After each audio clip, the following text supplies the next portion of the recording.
प्यारे बच्चों, class 12th अर्थशास्त्र, आर्ट्स, साइंस, कॉमर्स तीनों के लिए एक ही इकोनॉमिक्स है। और जो क्वेश्चन मैं बताऊंगा वो तीनों के लिए इम्पोर्टेंट है। ऐसा नहीं कि केवल साइंस वाला के लिए इम्पोर्टेंट है या केवल आर्ट्स वाला के लिए या केवल कॉमर्स वाला, ये तीनों के लिए इम्पोर्टेंट है।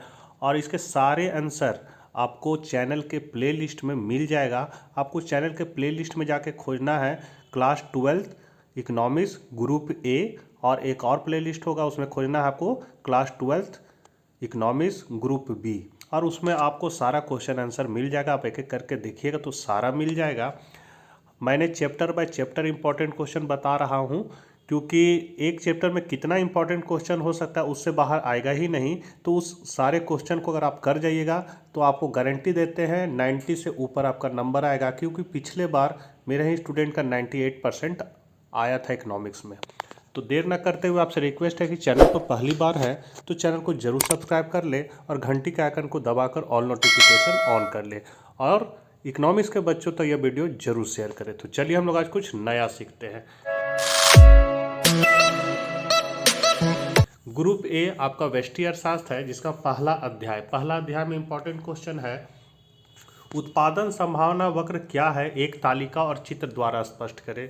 इसी को घुमा के पूछ सकता है, उत्पादन संभावना वक्र क्या है, व्याख्या करें। दूसरा क्वेश्चन इंपॉर्टेंट है, उत्पादन संभावना वक्र नतोदर या अवतल क्यों होती है, समझाएं। फिर है तीसरा, व्यष्टिपरक तथा समष्टिपरक अर्थशास्त्र में अंतर स्पष्ट करें। अगला क्वेश्चन है, अर्थशास्त्र के जनक कौन है, इनकी किताब का क्या नाम है। तो ये आपका 2 नंबर या 3 नंबर का क्वेश्चन है, बाकी सब लॉन्ग क्वेश्चन है। मार्शल के दृष्टिकोण में अर्थशास्त्र क्या है, इनकी परिभाषा का केंद्र बिंदु क्या है।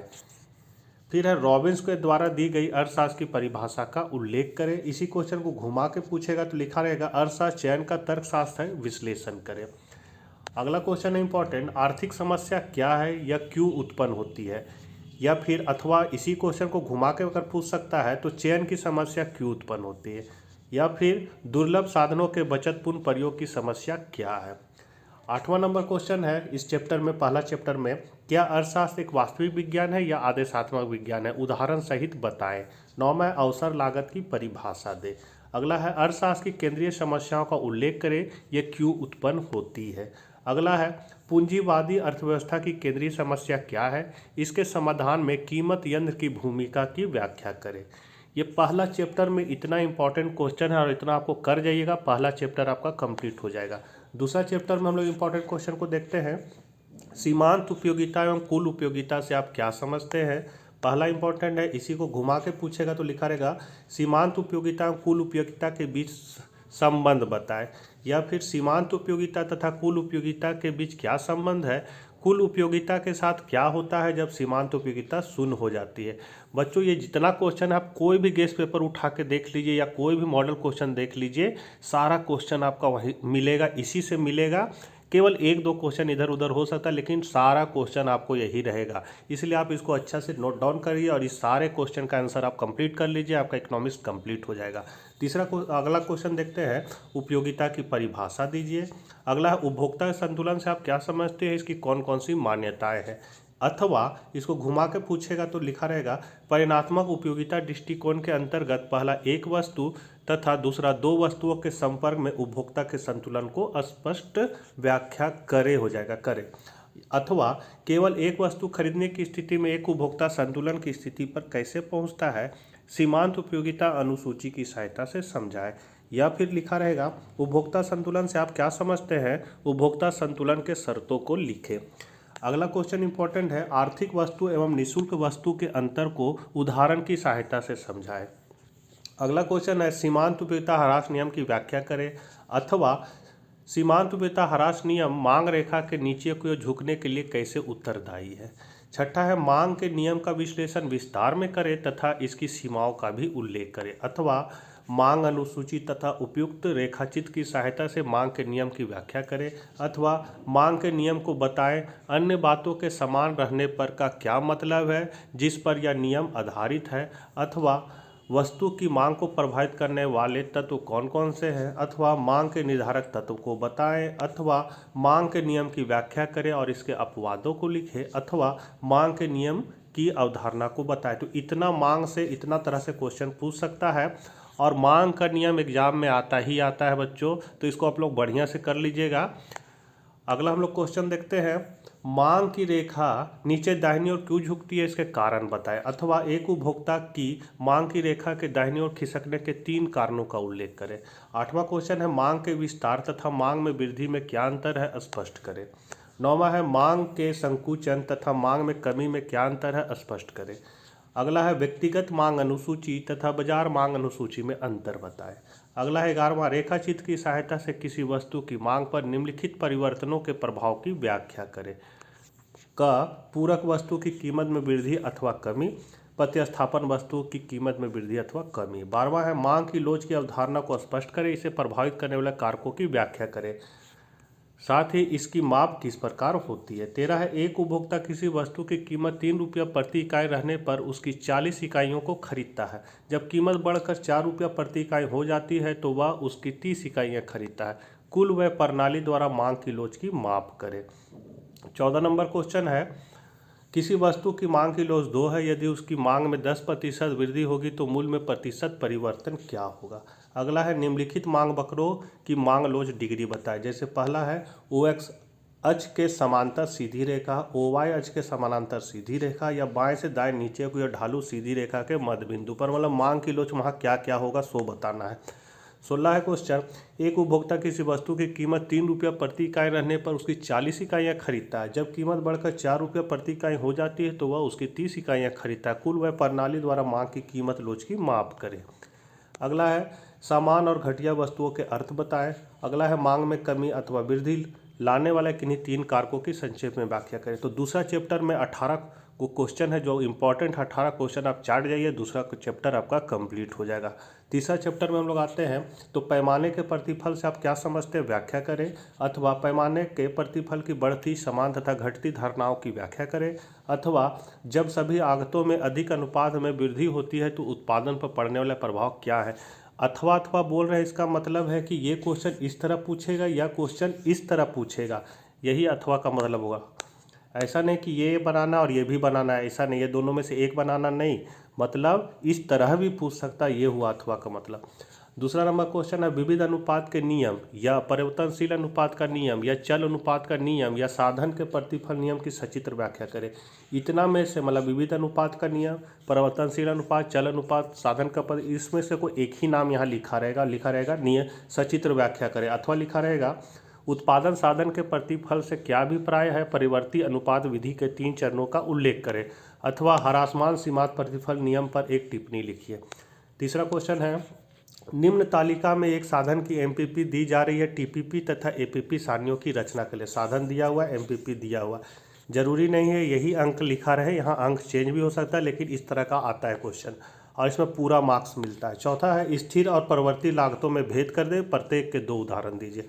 अथवा अगला क्वेश्चन है 5वां, एक फर्म 20 इकाई उत्पादन कर रही है, इस उत्पादन स्तर पर उसकी ATC तथा ABC मतलब औसत कुल लागत तथा औसत परिवर्तनशील लागत क्रमशः 40 रुपया तथा 37 रुपया, तो फर्म की कुल स्थिर लागतें ज्ञात करें।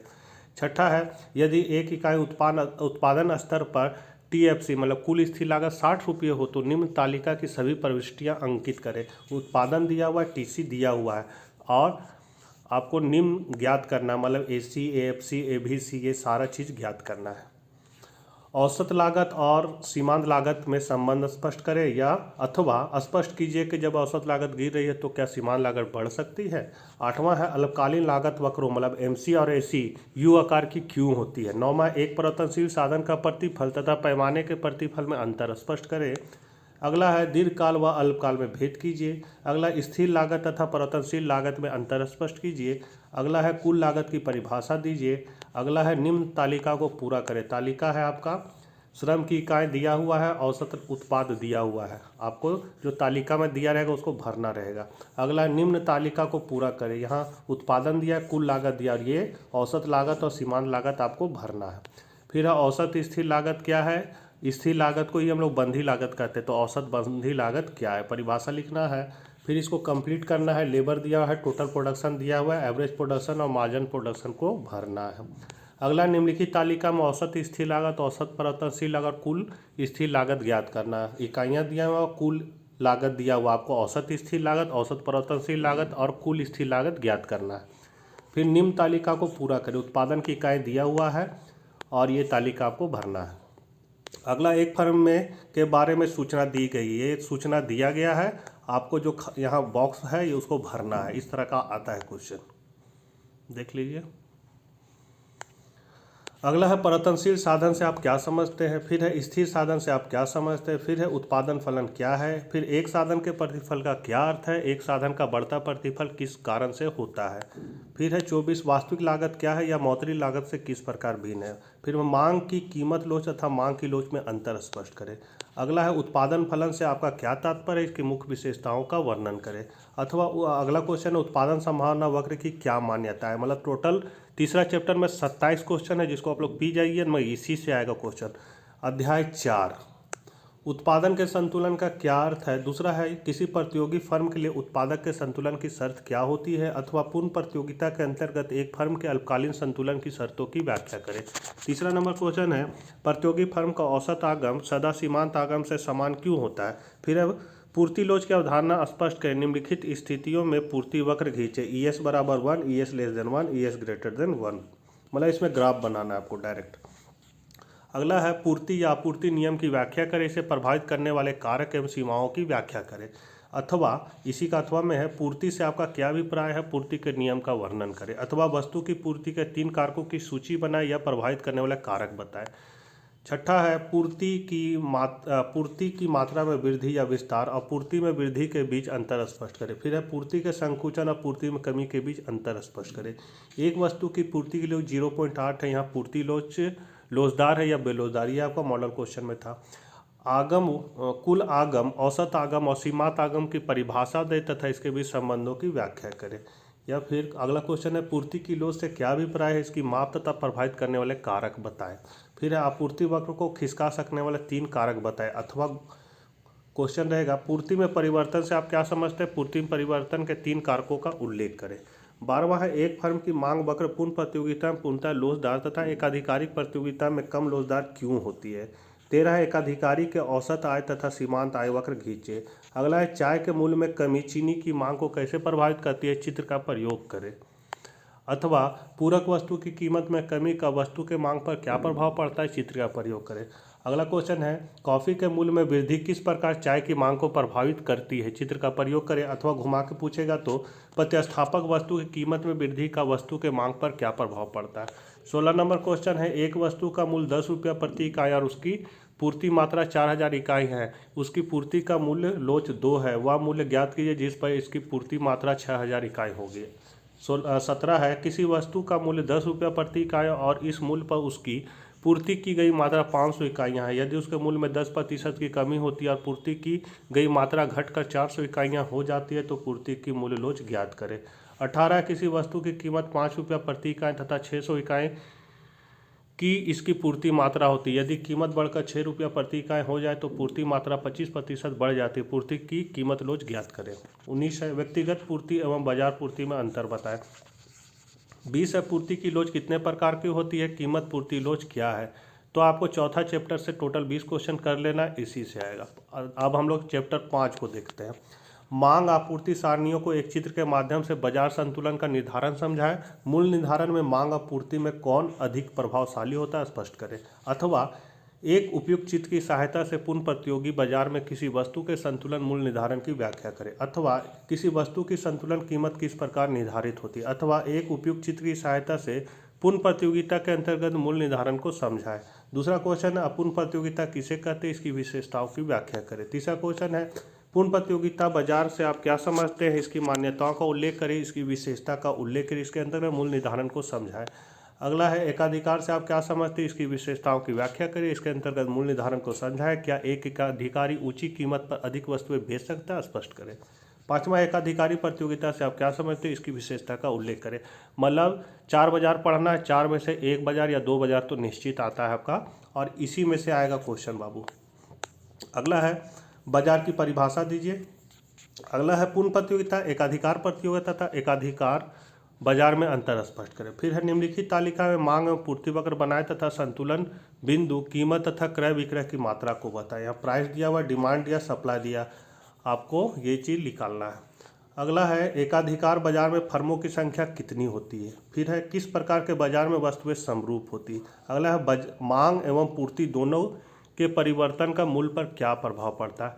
तो बच्चों ये है आपका 5वां लास्ट चैप्टर था जिसमें आपको 11 क्वेश्चन करना है। इतना क्वेश्चन आप ग्रुप ए में कर जाइए, आपका 20 नंबर फिक्स हो गया। 40 नंबर का आपका एग्जाम होने वाला है, वे फिक्स हो जाएगा। नेक्स्ट वीडियो में हम लोग ग्रुप बी के महत्वपूर्ण प्रश्नों को देखेंगे। यदि अच्छा रिस्पॉन्स आया तो ग्रुप बी बताएंगे, न तो इसको फिर छोड़ देंगे।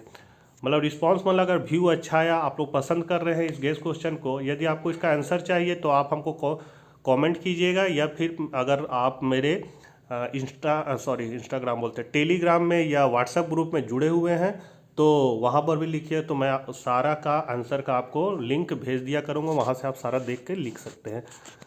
तो आपसे रिक्वेस्ट है कि चैनल को सब्सक्राइब कर लीजिए और इकोनॉमिक्स के बच्चे तो यह वीडियो जरूर शेयर करें। तो मिलते हैं नेक्स्ट वीडियो के साथ। Bye bye.